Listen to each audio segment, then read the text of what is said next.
I'm with Phil Butterworth, the new Vice Chairman of Forest Green. Firstly, Phil, how delighted are you to pick up the role? Oh, it's brilliant, Ash. Came out of the blue, but I'm very excited about it, especially at this time in the progression of Forest Green Rovers.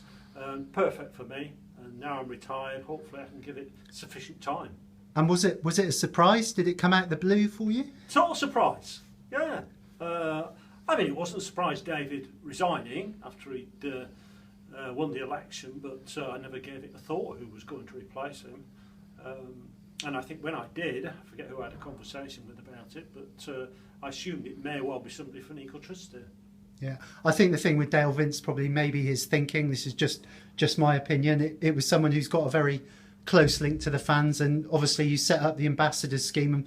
And for people who don't know about the ambassadors scheme, could you just sort of briefly tell us a little bit about that? Yeah, I will. I mean, I'm first and foremost a fan, and I'll remain first and foremost a fan, definitely, even though I'm becoming a director. The ambassador scheme, yeah, I started 5 years ago. I think we had half a dozen in the first year, and a lot of people expressed doubts whether it would actually take off, and I'd be restricted just to the primary schools in the immediate locality, but I think we went up to 18 in the second year, and then 30, 50, and this coming year we got 65 ambassadors from, 45 schools I think. Wow. And we're up in Gloucester and Severn Vale, down in Bristol with Gracefield, schools that we've not had on board before such as Nimpsfield. No, it's really encouraging, and what's more, the important thing is not the numbers, is to have impact, and I can sense already that the ambassadors and their families are really, really keen to promote Forest Green Rovers. Yeah, you mentioned that word family. It sums it up with the picture in the background there. It really is a family club, and this was a nice little gift your family gave you, wasn't it? It was lovely. Well, it's from my son. Matthew gave it to my wife and myself after what I've got to say was my greatest ever sporting occasion, watching a sport. It was a brilliant day, and Matt's very good at putting these things together, and I just think it symbolises everything, the before, the during and the after, and it was all terrific. Yeah, it's lovely. This week's been a tremendously busy week for the football club. Helen Taylor was also announced as the chief executive. How pleased are you with that appointment? You've worked with Helen quite a lot. Delighted. I mean, most of the time in the past I think has been with ecotricity rather than Forest Green, but the times that I have seen her leading projects or whatever with Forest Green, she's on the ball, she's a can-do person, super organised. If you ask Helen to do anything, she always gets back to you, and I think she'll be a great driver of Forest Green moving forward. I think she'll get everybody on her side as well. Yeah, there's been quite a lot made of the fact that she's a woman in football, but as she rightly said, it's not about the sex, it's about the person being the best person for the job. I guess you concur with that. Doesn't make a scrap of difference, Ash, and I can say my daughter is absolutely thrilled to see a woman at the top of Forest Green, and especially somebody with the calibre of Helen. You know, I think it's terrific. So what will your role predominantly be, Phil? Obviously it's only the first week, Ash. I mean, the only thing I've done really, apart from come up to the release of the fixtures, was correct one of Joyce's spelling mistakes on the webpage. Put extra N in accommodation, so acting like a teacher. But no, the role is just what I want to make of it. Because I'm so passionate about this club, there's lots of things I would like to do, but because they're all in the future and I need to talk to people about them, I don't really want to say things yet. No, I guess the important thing for you is to sort of maintain that link with the fans. Very much so, with the ambassadors, communication, liaison with fans, and I work with the supporters club, work more with the community. I've got ideas, and God willing, I'll put them into practice. Going back to this busy week, there's been another signing. There's been 5 so far. Scott led, another good sign. What have your thoughts been on Mark's pre-season work?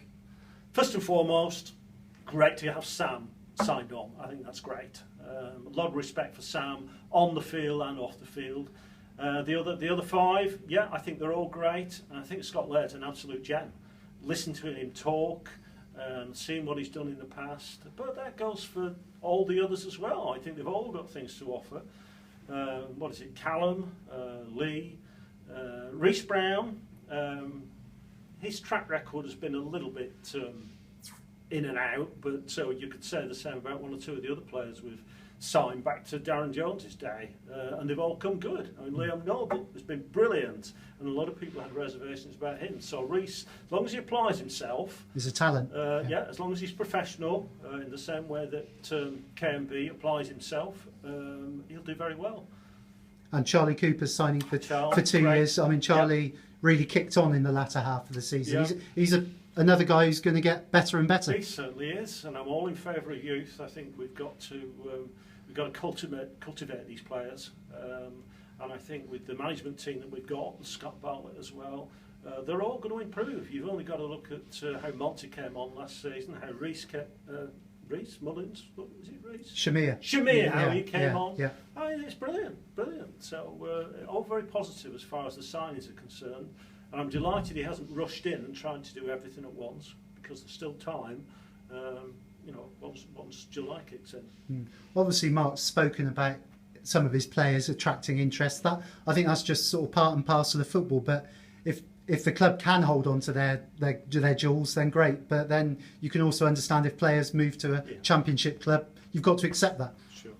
I think most of the players are very happy here now. There may well have been problems last season, but I think they're all settled now.